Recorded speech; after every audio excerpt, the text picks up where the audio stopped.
Morning student. BEd first year में हिंदी शिक्षण के अंतर्गत हम कविता शिक्षण के बारे में या काव्य शिक्षण के बारे में अध्ययन कर रहे थे। उसी में हमने कल जो है उसके उद्देश्यों के बारे में चर्चा की थी। आज का हमारा टॉपिक है कविता शिक्षण की विधियाँ। कि एक शिक्षक कक्षा में जब कविता को पढ़ाता है तो उस कविता का शिक्षण जो है वो किन किन विधियों के माध्यम से, किन किन विधियों के द्वारा कर सकता है। देखिए, कविता जो होती है तीनों स्तर पर, प्राथमिक, उच्च प्राथमिक और उच्च माध्यमिक में जो है और कॉलेज स्तर, चारों स्तर पर अलग अलग स्तर से कविता का शिक्षण कराया जाता है। एक ही तरीके से हम जो है हर स्तर में हर कक्षा में या हर स्तर के विद्यार्थियों को कविता का शिक्षण नहीं करा सकते। यदि प्राथमिक स्तर है तो प्राथमिक स्तर पर कविता के वाचन पर बल दिया जाता है कि कविता का वाचन कैसे करना है, और तो उस वाचन का जो किया जाता है वो हाव भाव भंगिमाओं के माध्यम से किया जाता है। बालकों को मौखिक रूप से उसको याद करने के लिए जो है, जब हम किसी चीज़ को गीत रूप में गाकर बालकों के सामने प्रस्तुत करते हैं तो वो जल्दी जो है बालक को याद होती है, समझने का बालक उसमें प्रयास करता है। तो प्राथमिक स्तर पर जब बालक जो होता है, प्राथमिक स्तर के बालकों को जो शिक्षण कराते हैं उसमें जो गीत विधि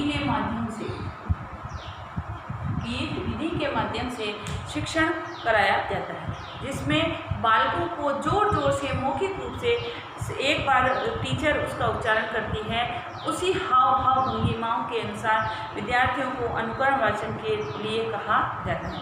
तो जो प्राथमिक स्तर के बालक हैं जो धीरे धीरे उसको समझकर उसी कौशल से, उसी रूप में, जिस रूप में जो है टीचर उसका उच्चारण कर रही है उसको उच्चारित करने का प्रयास करते हैं।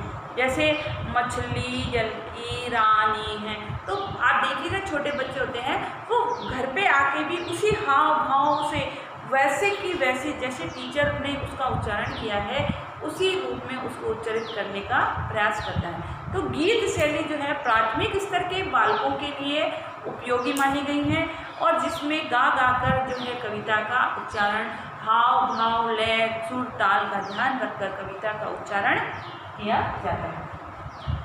दूसरा है अभिनय विधि। अभिनय विधि में गाकर और हाव भाव के आधार पर उसकी भाव भंगिमाएं भी उसी आधार पर की जाती हैं। तो हाव भाव और गाना, जैसे गाने के साथ नृत्य करना, ठीक है। तो कविता में भी जैसे मैंने अभी बताया था कि मछली जल की, तो ऐसे उसमें हाव भाव भी रानी है, जीवन उसका पानी है, हाथ लगाओ डर जाएगी। तो उस हाव भाव अभिनय के माध्यम से कविता का प्रस्तुतिकरण इस विधि के अंतर्गत किया जाता है, जिसमें कविता को के गान पर और अभिनय पर उसको की भावा अभिव्यक्ति पर विशेष बल दिया जाता है। ये विधि भी जो है प्राथमिक स्तर के विद्यार्थियों पर ही अप्लाई होती है। उच्च माध्यमिक या स्तर, कॉलेज स्तर पर इस विधि को नहीं अपनाया जाता है, क्योंकि छोटे बालकों का जो है मस्तिष्क इतना सूक्ष्म रूप से अनुभव या गहन अध्ययन करने के लिए परिपक्व नहीं होता है। उस स्तर पर कविता को समझाने के लिए गीत और अभिनय विधि का प्रयोग किया जाता है। नेक्स्ट है अर्थबोध विधि। अर्थबोध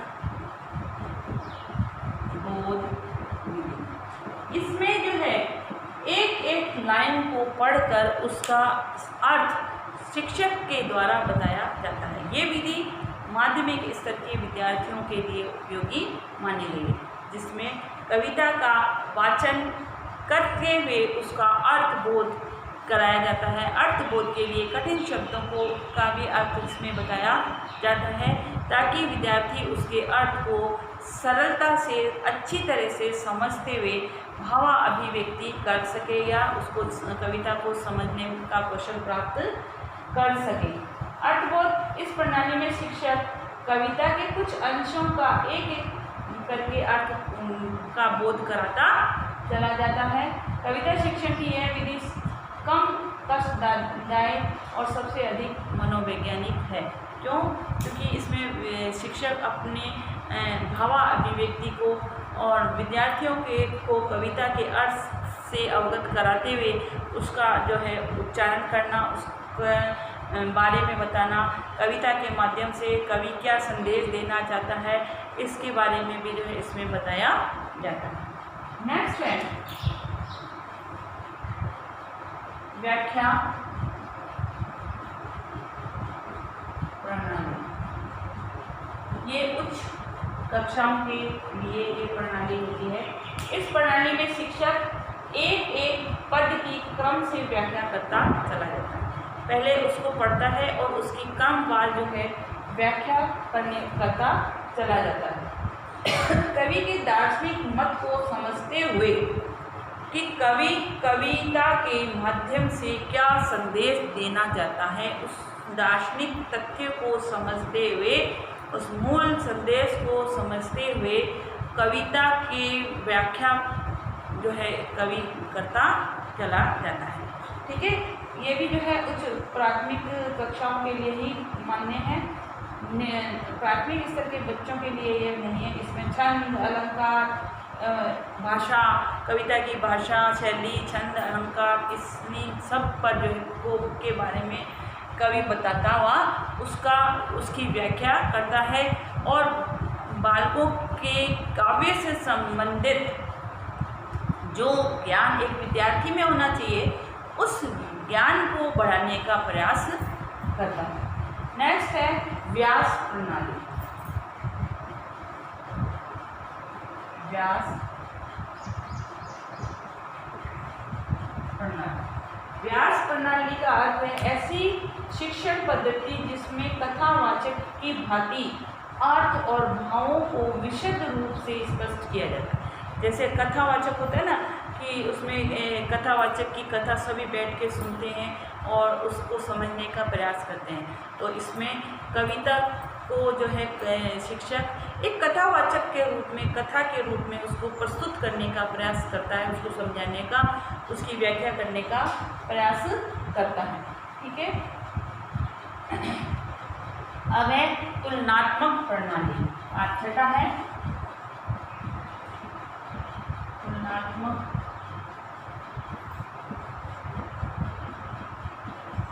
प्रणाली।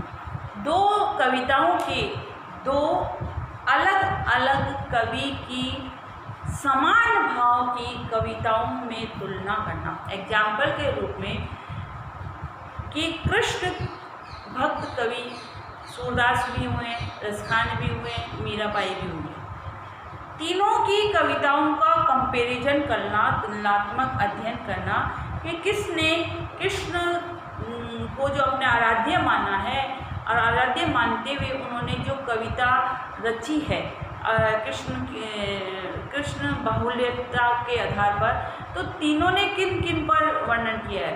सूरदास जी जो है उनको अपने आराध्य मानते थे, मीरा जो है उनको अपने पति रूप में जो है स्वीकार करती थी, तो उनके जो भाव है, क्योंकि सूरदास जी ने जैसा कृष्ण जी की बाल लीला का वर्णन किया है अंधे होते हुए, वैसा वर्णन आज तक, ऐसा अद्भुत वर्णन आज तक जो है आज तक के इतिहास में किसी भी कवि ने नहीं किया है।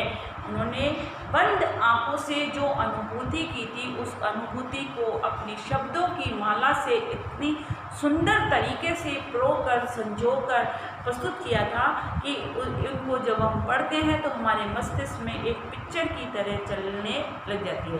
तो दो कवियों की कविताओं में तुलना करना जो है तुलनात्मक प्रणाली होती है, जो आपके पाठ्य योजना में के अंतर्गत भी जो मैंने तुलनात्मक कविता का या संभावी कविता का जो पॉइंट्स हमने डाला है वो उसी तथ्य को व्यक्त करता है।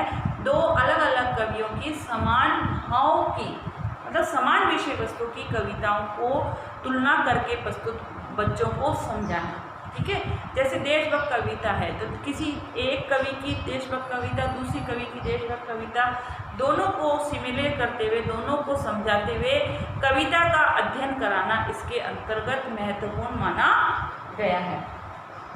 ठीक है, इस प्रकार से जो है तुलनात्मक कविता के माध्यम से भी कविता को पढ़ाया जा सकता है, जिससे दो कवियों की कविताओं का कंपेरिजन इसमें किया जा सकता है। यह कार्य कीजिए।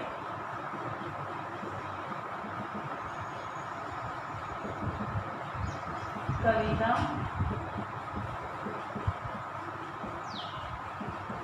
शिक्षण की प्रमुख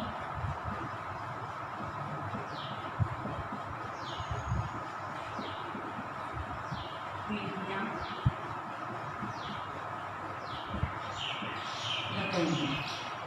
कविता शिक्षण की प्रमुख विधियां बताइए। साथ ही घर में रहिए, सुरक्षित रहिए।